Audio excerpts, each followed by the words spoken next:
말씀은 사무엘상 17장 41절부터 47절입니다. 다 찾으신 줄 알고 한 절씩 교독하도록 하겠습니다. 제가 먼저 읽겠습니다. 블레셋 사람들이 방패든 사람을 앞에 세우고 다윗에게로 점점 가까이 나아가니라. 그 블레셋 사람이 돌려보다가 다윗을 보고 신령히 이는 그가 젊고 붉고 용모가 아름다워. 블레셋 사람이 다윗에게 이르되 내가 나를 개로 여기고 막대기를 가지고 내게 나왔냐 하고 그의 신들의 이름으로 다윗을 저주하고 그 블레셋 사람이 또 다윗에게 이르되 내게로 오라. 내가 내 살을 공중의 새들과 들짐승들에게 주리라 하는지. 다윗이 블레셋 사람에게 이르되 너는 칼과 창과 단창으로 내게 나오거니와 나는 만군의 여호와의 이름 곧 내가 모욕하는 이스라엘의 군대 하나님의 이름으로 내게 나오니라. 오늘 여호와께서 너를 내 손에 넘기시니 내가 너를 쳐서 내 목을 베고 블레셋 군대의 시체를 오늘 공중의 새와 땅의 들짐승에게 주고 온 땅으로 이스라엘의 하나님이 계신 줄 알게 하겠다.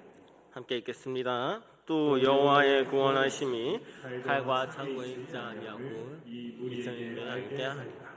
전쟁은 여호와께 속한 것이지 그가 너희를 우리 편에 넘기시리라. 아멘. 온 천하의 하나님이라는 제목으로 함께 말씀 나누길 원합니다.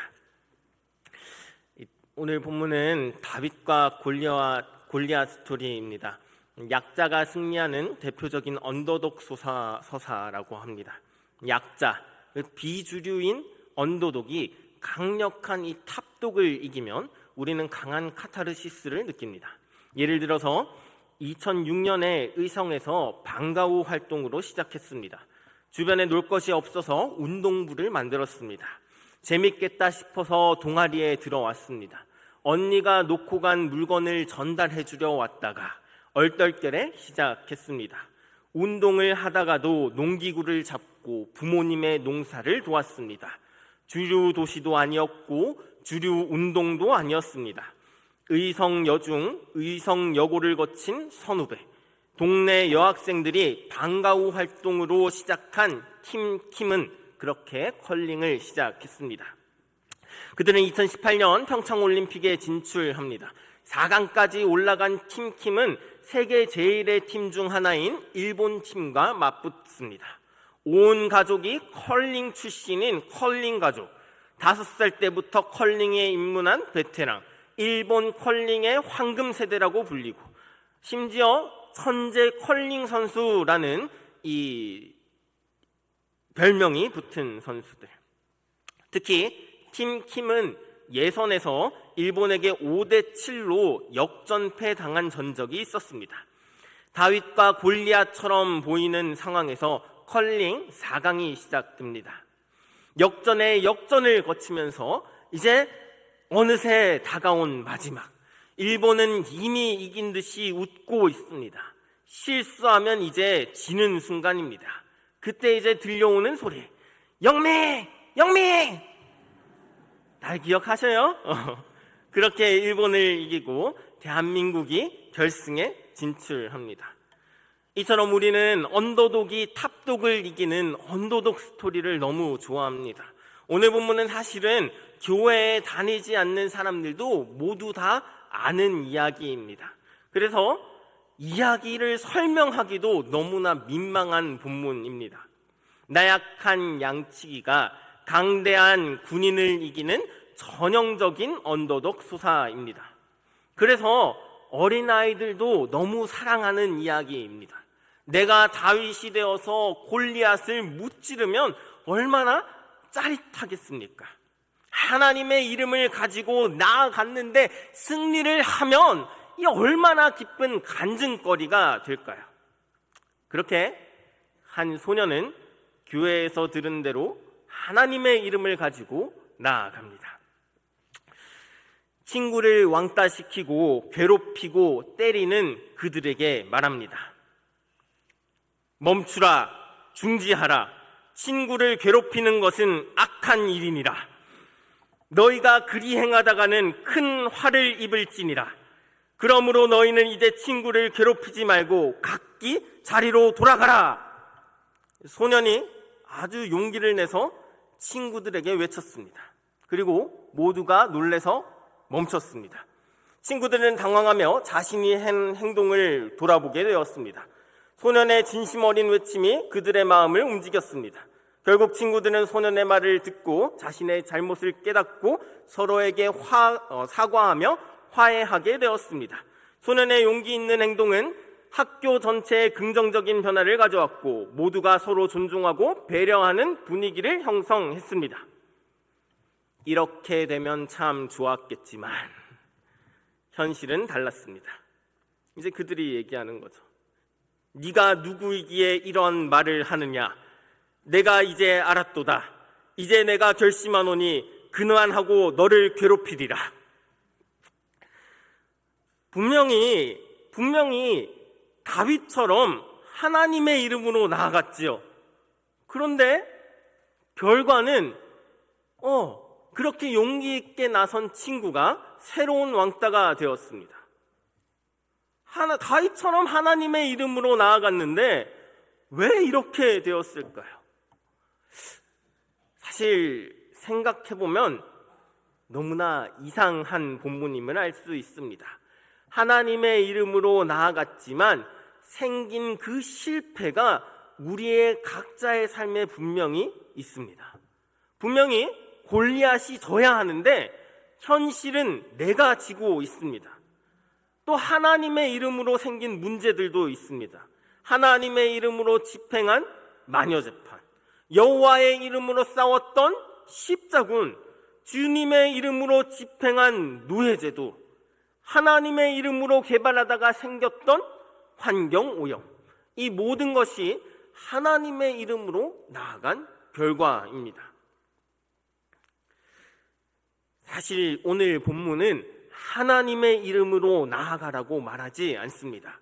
그러니까 우리가 성경을 볼 때 놓치기 쉬운 부분이 있습니다. 바로 인물에게 매몰되는 것입니다. 그러니까 성경을 읽을 때 인물의 행동, 인물에게 닮은 점을 찾다 보면은 본문에 하나님이 보이지 않게 됩니다. 특별히 역사는 살아계신 하나님이 역사하는 생생한 현장입니다.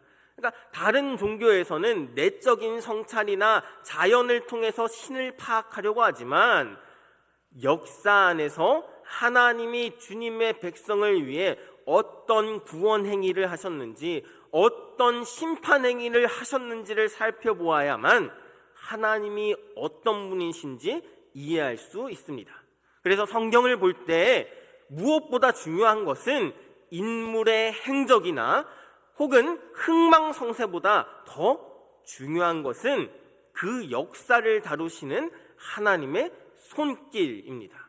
그러니까 이 본문에서 다윗에게 자꾸 매몰되다 보면은 하나님이 보이지 않게 되는 것이죠. 그렇다면 성경이 말하는 이 다윗과 골리앗 이야기의 핵심은 무엇일까요? 우리가 본문에서 집중해야 되는 것은 바로 다윗의 하나님입니다. 다윗의 하나님은 어떤 하나님이었을까요? 다윗의 하나님은 어떤 하나님이었을까요? 우리는 그것을 놓치면 안 됩니다. 우리는 다윗의 말에서 힌트를 찾을 수 있습니다. 우리 46절 한번 같이 읽어보겠습니다. 46절입니다. 시작. 오늘 여호와께서 너를 내 손에 넘기시리니 내가 너를 쳐서 내 목을 베고 블레셋 군대의 시체를 오늘 공중의 새와 땅의 들짐승에게 주어 온 땅으로 이스라엘의 하나님이 계신 줄 알게 하겠고. 아멘.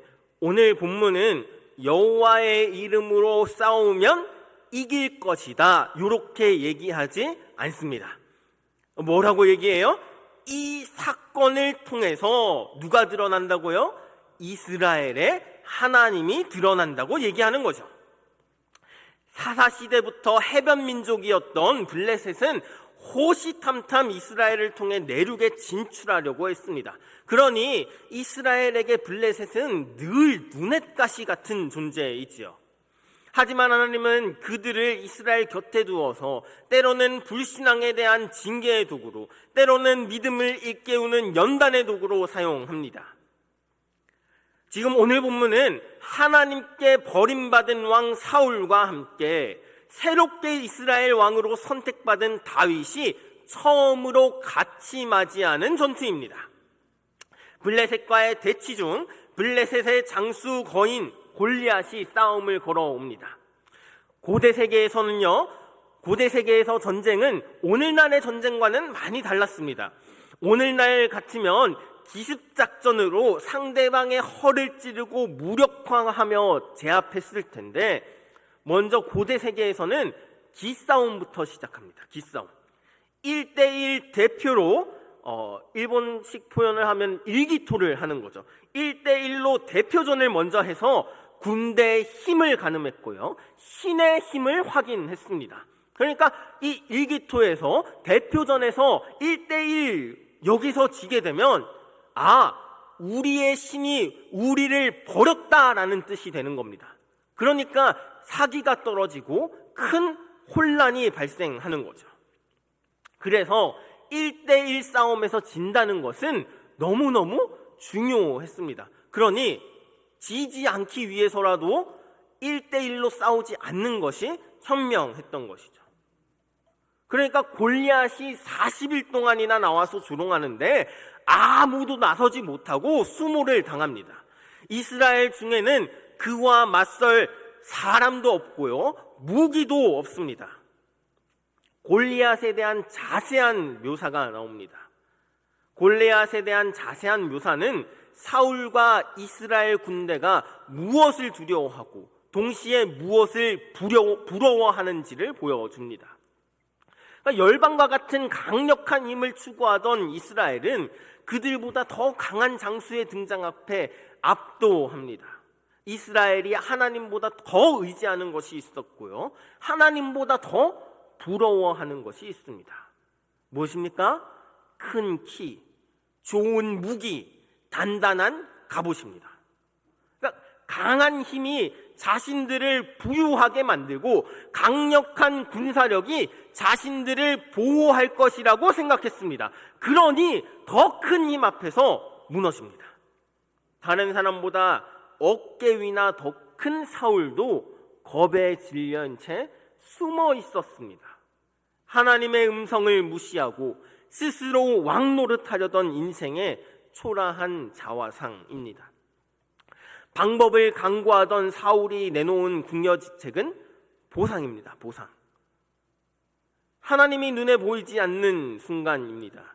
약속의 하나님이 신실하신 그 하나님보다 골리앗이 더 크게 보입니다. 너무나 두렵고 무서워서 아무것도 하지 못한 채 40일이라는 시간이 지나갑니다. 군대의 사기도 최악입니다. 이때 하나님은 무엇을 하고 계실까요? 하나님은 다윗을 준비하고 있습니다. 새로운 왕을 준비하고 있습니다. 새로운 왕을 준비하시고 사무엘을 다윗에게 보내셔서 왕으로 지명합니다. 다윗은 그저 양치기, 말제, 힘없는 소년이지만 하나님은 다윗을 이스라엘을 구원할 기름 부음 받은 자로 세웁니다. 사울이 심부름을 떠났다가 부름 받은 것처럼 다윗도 아버지의 심부름 때문에 전선으로 나갔다가 이제 역사의 전면에 나서게 됩니다. 다윗은 자신이 골리앗을 죽일 수 있다고 말합니다. 형들은 호통을 치며 만류하고 사울 왕은 다윗의 치기 어린 용기 때문에 실소를 금하지 못합니다. 그때 다윗은 사울의 군복과 투구를 거절하고 사울 왕에게 하나의 이야기를 말합니다. 다윗이 사울의 무기를 거절하면서 내세운 것은 바로 이야기입니다. 이야기. 하나님과 있었던 이야기. 다윗의 하나님은 어떤 하나님일까요? 다윗은 전투에 나서기 전에 이제 사울 왕에게 자신의 하나님에 대해서 먼저 얘기를 합니다. 하나님께서 도우셨던 일, 하나님과의 스토리를 얘기합니다. 뭐라고 얘기해요? 나는 목자입니다. 나는 목자입니다.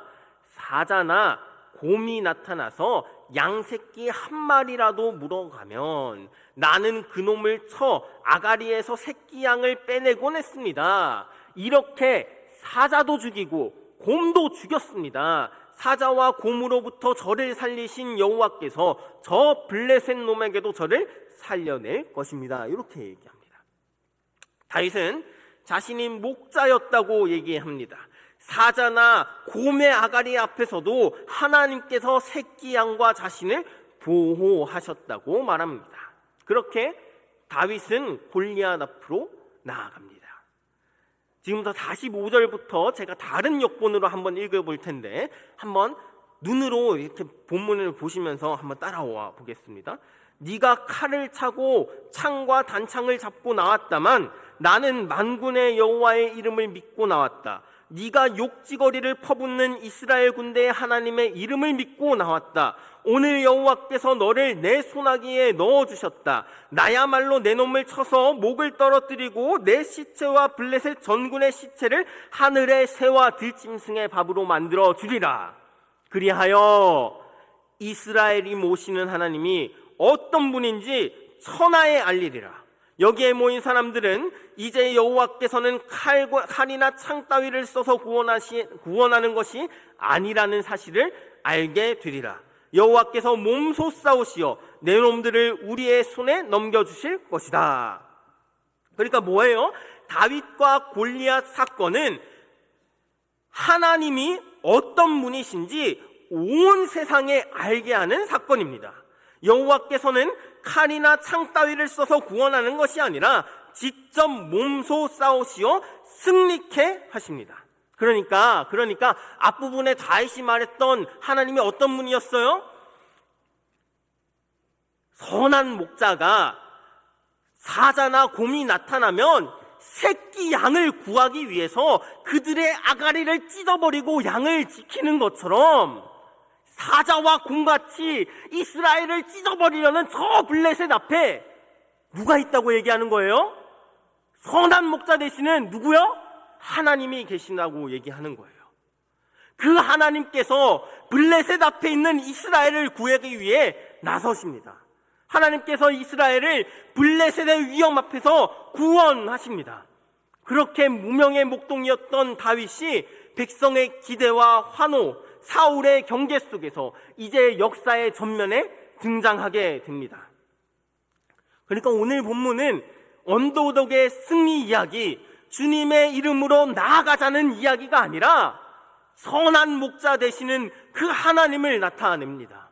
사자나 이빨과 곰의 발톱에서 새끼 양을 구하시고 보호하시는 하나님이 오늘 우리의 하나님입니다. 선한 목자 되시는 하나님께서 오늘 우리와 여러분과 함께 하십니다. 나는 다윗처럼 연약한 어린아이와 같습니다. 세상이라는 저 골리앗 앞에 너무나 작은 발버둥도 쳐보고 나름대로 열심히 살아보지만 내 힘이 너무나 미약하여 미진하여 좌절에 빠질 수 없는 그런 이스라엘과 같습니다. 심지어 나는 다윗도 아니에요. 하나님의 이름으로 나아갔다가는 그냥 패배할 뿐인 패잔병일 뿐입니다. 우리는 하나님의 이름으로 나아가고 싶어도 너무나 약해서 세상 앞에서 골리앗 앞에서 두려움에 떨고 있는 한 병사에 불과합니다. 그런데 그런 우리에게 찾아오셔서 진정한 왕으로서 죽음과 세상에 맞서 싸워 이기신 기름 부음 받으신 분이 계십니다. 그 선한 목자이신 하나님이 오늘도 우리를 사자의 입과 곰의 발톱과 블레셋의 군대와 골리앗의 창 끝에서 여전히 보호하고 계십니다. 세상은 너무 커서 내가 이길 수 없지만 나를 덮으시고 나를 안으시고 나를 보호하시는 그 주님이 계십니다. 그분이 우리를 하나님 나라로 초대하셨습니다. 하나님께 우리를 보호하시고 지키시고 인도하십니다. 주님이 승리하셨기에 그분의 승리에 우리를 초대합니다. 우리의 생각과 우리의 방법과는 달라도 그 하나님의 방식이 우리의 승리와는 다를지라도 지금 내 눈앞에는 패배해서 마른 뼈와 같은 상태가 되었을지라도 이미 승리하신, 그리고 오늘도 우리를 보호하시는 그 선한 목자가 계십니다. 그러니 그 하나님이 우리를 통해 하나님 나라가 어떻게 세상에 승리하는지를 보여주시고 하나님이 어떤 분이신지 드러냅니다.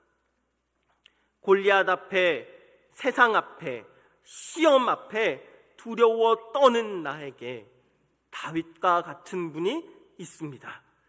하나님께서는 칼과 창으로 세상적인 방법으로 승리하시는 것이 아니라는 것을 우리를 통해서, 나를 통해서 온 세상에 알리실 것입니다.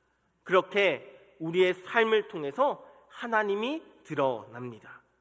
그러니 세상 앞에서, 골리앗 앞에서 우리는 좌절하지 않고 한 걸음 한 걸음 주님을 신뢰하며 걸어나갈 수 있습니다. 그러니 다윗의 하나님을 경험하고 그분을 신뢰함으로 나아가는 우리 진량제일교회 성도 되길 주님의 이름으로 축원합니다. 기도하겠습니다. 사랑이 많으신 하나님 아버지 참 감사합니다. 오늘은 다윗과 골리앗 이야기를 통하여 선한 목자이신 하나님을 배웠습니다. 사자의 이빨과 곰의 발톱에서도 새끼 양을 지키신 하나님께서, 골리앗 앞에 선 다윗을 지키신 하나님께서 오늘도 우리의 삶 속에서 우리를 보호하고 계심을 믿습니다. 세상의 거대한 골리앗 앞에 두려워 떨고 있는 우리에게 찾아오셔서 주님의 방법으로 승리 주시는 온 천하의 하나님을 찬양합니다. 우리는 연약하고 부족하지만 하나님께서 우리를 인도하시고 승리로 이끌어 주심을 믿습니다. 두려움 속에서도 주님의 강한 손길을 느끼며 주님의 보호하심을 경험할 수 있는 한 주간을 살아갈 수 있도록 주님 인도하여 주시옵소서. 예수 그리스도의 이름으로 기도드리옵나이다.